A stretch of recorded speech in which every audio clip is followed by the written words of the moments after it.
Hey there mga my loves, Libra! Thank you so much for always staying here with me in this channel, babe. So yun nga, no, bago tayo mag-start, no, ang content natin is kukunin natin yung most energy connecting sa inyo. So yung most connected energy sa inyo right at this very moment, yun ang ating hahagipin. So isa lang, no? Kaya naman magpo-focus tayo there. Pero before that, no, let me just greet everyone like, hi and hello new subscribers. Ako po pala si Yan.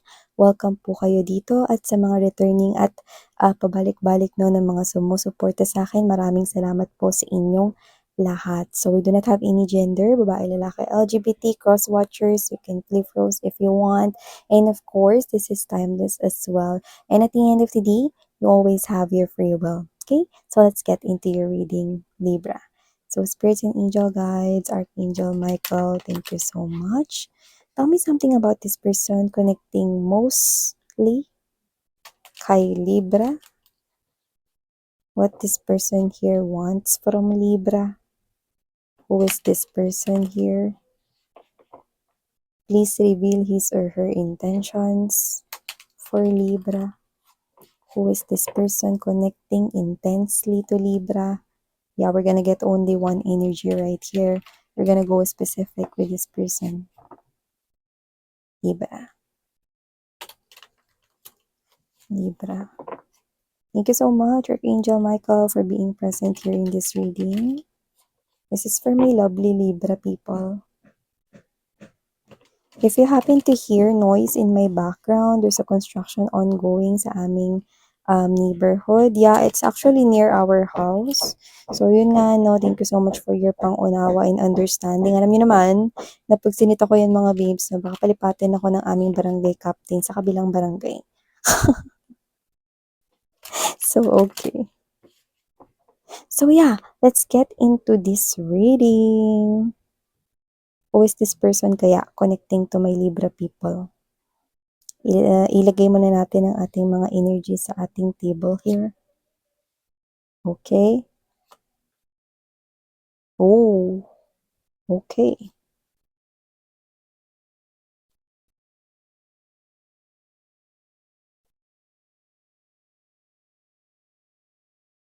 Yung iba maaaring may anak kayo sa person na to. Oh, this is someone here who is torn right now. Is stuck between isang makapangyarihan na batas or law at isang pagbabago. This person here has a wish. At yun ang gusto niya ritong i-communicate sa inyo. This person here is stuck between parang isang hindi mabasag na kontrata. This could be someone here connected with a karmic individual or kung meron man ditong third party energy, kakarmic niya yon. So, maaaring may kontrata rito or pwedeng kasal siya dun. Literal. Okay? Na i-stuck siya dun sa marriage contract na yun, kung yun ay kontrata or baka siya ay matatali na with that person. At ayaw niya nun dahil gusto niya ng pagbabago dun.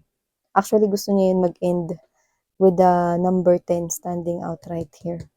Changes to end that. And pinangalawahan pa nga ng death card energy. Gusto niyang tapusin yun, no? Gusto niya na ritong umuwi at bumalik sa'yo. So, this is person here na ex-husband nung iba sa inyo, baka ex-wife niyo, pero definitely your ex. This person here regrets hurting you. At malaki yung kinalaman ng third party rito.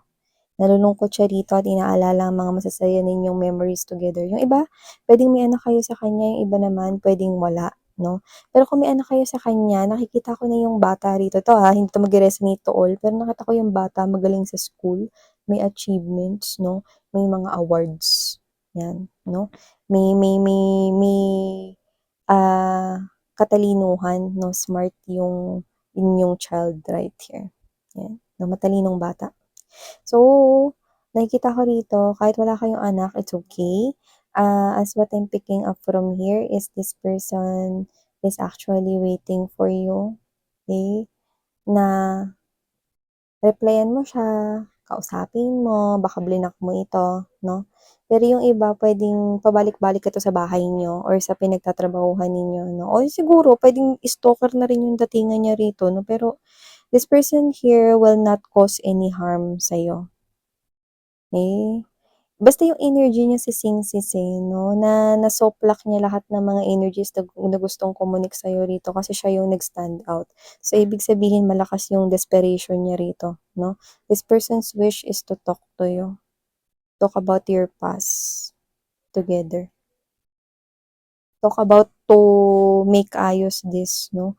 Pero, you know, this person here is already married with a third party. So, parang ang mangyayari rito kung babalik siya sa'yo, magiging mistress ka pa rito. Or magiging ikaw yung third party rito, 'no? Kung sino man 'tong person na 'to, 'no? Or this person here, puwedeng hindi pa sila kasal nun, pero gusto niya bawiin mo siya. Ayun 'no, gusto niyang bawiin mo siya. Okey. Yung iba naman, puwedeng hindi siya kasal dun, pero gusto niya magkabalikan kayo and with the King of Pentacles right here, no, sinasabi niya rito 'no, na gusto niya na magsumikap para sa inyo, sa inyong dalawa or kung may anak kayo para sa pamilya, sa mga bata 'no. Magtatrabaho na raw siya rito 'no, at yung trabaho na lang niya iintindihin niya, pamilya ninyo, pangangailangan niyo, yung nakikita ko rito 'no. At okey lang parang kahit na pagbuntunan mo siya rito ng galit or sigawan mo siya 'no, batuin mo siya rito ng mga pinggan, mga gano'n. Ano 'to, taksyapo. Alam niyo yung taksyapo 'no, yung pagka dun mo ilalabas yung galit mo ta's babato ka ng mga pinggan, ng mga bote 'no, alam ko may bayad yun, eh. So gano'n 'no. So kahit batuhin mo siya ng kung ano-ano 'no, ikaw pa rin ang gusto niya. Oo, parang kanta nga yun 'no, ng isang banda 'no, na parang kahit na ano yun? Binabato mo ako at sinisipat sinusugatan mo, yun ba yun 'no? I remember that song. So, hindi ko siya narinig, naalala ko yung song na yun 'no, kasi parang ikaw pa rin, walang iba, yan 'no. Bigla na lang pumasok yung song na yun sa mind ko right now. So, that's why I tell it to you guys 'no. Yun nga 'no, parang kahit na batuhin mo siya ng kung ano-ano, ikaw pa rin ang gusto niya. So, baka na-realize niya ngayon lang 'no, pero ikakasal na 'to, oh. Paano binayad sa reception? Paano binayad sa organizer 'no? At ang malupit pa rito, 'pag bumalik kayo sa kanya at kasal 'to, magiging ikaw yung kabit. So, puwedeng divorce kayo nito kung naging asawa mo 'to noon 'no, tapos kasal siya ngayon. Kung kasal 'to, mangyayari ikaw yung magiging mistress rito. Ikaw yung magiging third party, okey? At kung hindi naman siya kasal, malapit siyang ikasal diyan. Meron ditong batas or parang form ng kontrata na hindi mo basta-basta matatanggal kahit punitin mo yun. So, posibleng ka-deal niya is karmic partner or may batas talaga rito na parang nalagdaan niya yun, 'no, na yun yung nagiging hadlang dito. Pero alam mo, kung para sa'yo ito, hindi kita nakikita, na kung mapapansin mo, nakaharap ka rito, sa'yo kasi 'to, eh. Eto, para ka ritong bata na nagsisimula ritong aralin yung bagong buhay mo. You're manifesting here your new life. And I'm picking up that you are someone here na para kang bata na yung atensyon mo, dun mo lang tinutuon. Alam mo yung mga bata, di ba, kapag kunwari may mga parang umiilaw, no? Parang tuwan-tuwa sila, parang pag nakita sila ng Christmas lights, wow, no? Or parang, um, ang galing, ang ganda na 'pag gumagalaw yung laruan. Alam niyo yung parang cactus na sumasayaw-sayaw 'no, 'pag may battery. So, parang gano'n 'no. You are just like a child here 'no, na your focus is yung mga bagay rito na nagpapa-amaze sa'yo. And this person, no longer amaze you 'no, wala nang ka-amaze-amaze para sa'yo patungkol sa taong ito. You're manifesting here different things now 'no, ibang bagay na nakatuon ang focus mo. So, kung sino 'tong mga nakaka-resonate dito 'no, gustong-gusto niya ritong makabalik sa buhay mo habang ikaw nakikita kita na unti-unti ka ng lumalayo rito 'no, at may iba ka ng pinagpupukusan. Ganyan na itsura niyo ngayon 'no, kita mo 'no? Yung iba nga nandito pa, eh, 'di ba? Yun 'no? Kasi in short, Wala na kayong pakialam dahil the moment na sumama siya ro'n sa third party na yun, wala na kayong naging pakialam sa kanya, Sige umalis ka, wala ka ng babalikan. Sige dun ka na, basta tandaan mo na hindi ka na muling makakatuntong sa buhay ko, parang gano'n yung nakita ko dito. Meron ditong makapangyarihang salita na maaaring yun din yung naghaharang 'no, sa inyong koneksyon. May sinabi ka rito na parang nakikita ko na hanggang ngayon pinaninindigan mo ng bongga. So, maaaring may sinabi ka rito na gano'n 'no, na parang, "Sige do'n ka na, tandaan mo wala ka ng babalikan. Sige paglabas ko ng pintuan na 'yan, 'di ka na makakatungtong ulit sa buhay ko." Okey? At hanggang ngayon ang mga salitang 'yan 'no, ay umaaligid-aligid 'no, na parang isang klase ng sumpa sa kanyang buhay 'no. So, kung sino man itong energy na 'to, pinagsisisihan niya 'no, na hindi siya nag-isip, 'yan 'no. 'Yun. Oh, you're manifesting your new life. Well, this person here manifesting you back in his or her life. That's the only wish he or she wants, for you to listen to him, 'no? Sa magiging eksplanasyon niya, ready siyang aminin dito mali siya 'no, pero hindi na 'yun importante sa'yo. Wala ka ng interes marinig 'yun kahit alin dun. Like, I don't care. That's your energy. You're enjoying what you're seeing right now. You're manifesting here your new reality, and that's what I'm picking up with the magician's energy. You're a different person now. You're a different version here of yourself. Yeah. Okay? So this is what I'm seeing right here. This person is connecting to you because he or she wants you, no? Na magkabalikan kayo. Yun. If this person is married already, this is a very complicated connection here. Okay?